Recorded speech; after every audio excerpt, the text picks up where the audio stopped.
Visões que a medicina não consegue explicar. O que dizem os pacientes que passaram pela experiência de quase morte? A repórter Sônia Campos ouviu relatos de quem sobreviveu para contar. Isabel lembra como se fosse hoje. Depois do parto do segundo filho, teve uma complicação e viveu uma experiência que jamais sairia da memória. Só deu tempo de eu olhar para uma mulher que estava do meu lado e dizer para ela, estou ruim.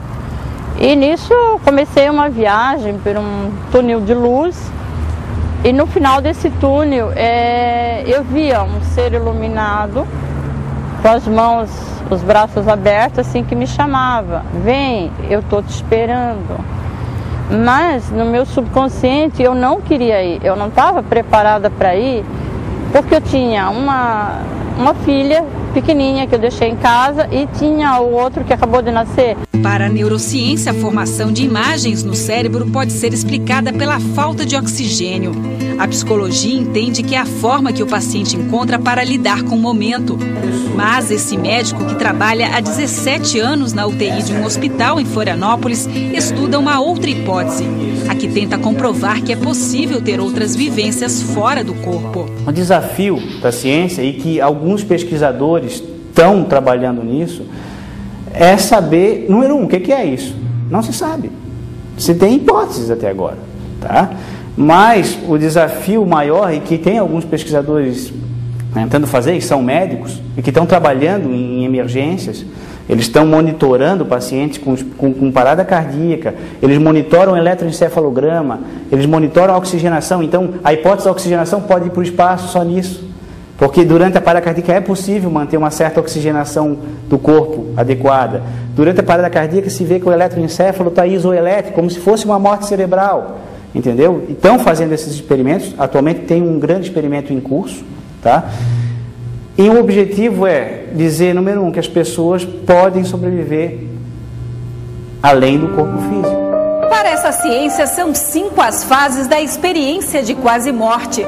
Primeiro, uma sensação de paz, tranquilidade. Em seguida, fora do corpo, o paciente vê tudo que está em volta. Depois, vem a escuridão. Passado o túnel, a luz lá no fundo. O limite entre a vida e a morte. Momento que até hoje emociona Roberto. Após uma intoxicação alimentar, já inconsciente, ele foi levado às pressas para o hospital. Eu comecei a perceber o ambiente em volta. Eu via o médico como se eu estivesse pairando em cima de mim. E aí continua aquela conversa médica, né, de temperaturas e como é que está o sinal tal. Imediatamente eu me vi em outro ambiente, completamente diferente. E era um ambiente como se fosse um espaço. Não era um céu com nuvens, azul, era o espaço. Eu me sentia flutuando, era escuro, mas esse escuro não era um escuro que fosse tenebroso, né? Que fosse um lugar que imprimisse medo. Eu estava tranquilo, bastante tranquilo. E eu via distante de mim, acredito que uns 20 metros, mais ou menos, um pouco mais, a figura de uma mulher. De imediato, ele não reconheceu a mulher que tinha uma venda nos olhos, mas em frações de segundos diz ter sido levado para a casa em que morava e viu esta foto com vários parentes. Foi quando se deu conta de que a mulher era sua tia Lígia, que havia falecido ainda jovem. Eu olhava e chegava nela no quadro. Imediatamente eu voltava para aquele espaço. E ela estava mais próxima, não muito, mas mais próxima. Eu acredito que foi na quarta vez que eu estive no retrato, que eu associei, né? Eu associei que era ela. A confirmação ele teve depois, ao contar a história para a mãe. Até esse momento eu não sabia a história da minha tia. Eu sabia que ela havia falecido ainda jovem. Ela teve câncer nos 2 olhos. Ela morreu com venda nos olhos. Revelação que trouxe uma interrogação na vida de Roberto. O porquê de toda essa vivência. Pergunta que a ciência ainda não conseguiu responder e que também atormenta Isabel. Eu gostaria de uma resposta. Por que acontece isso?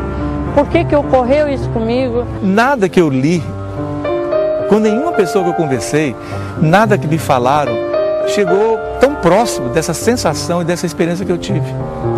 Então eu acho que eu tive algo muito além do que eu posso achar de resposta aqui nessa vida.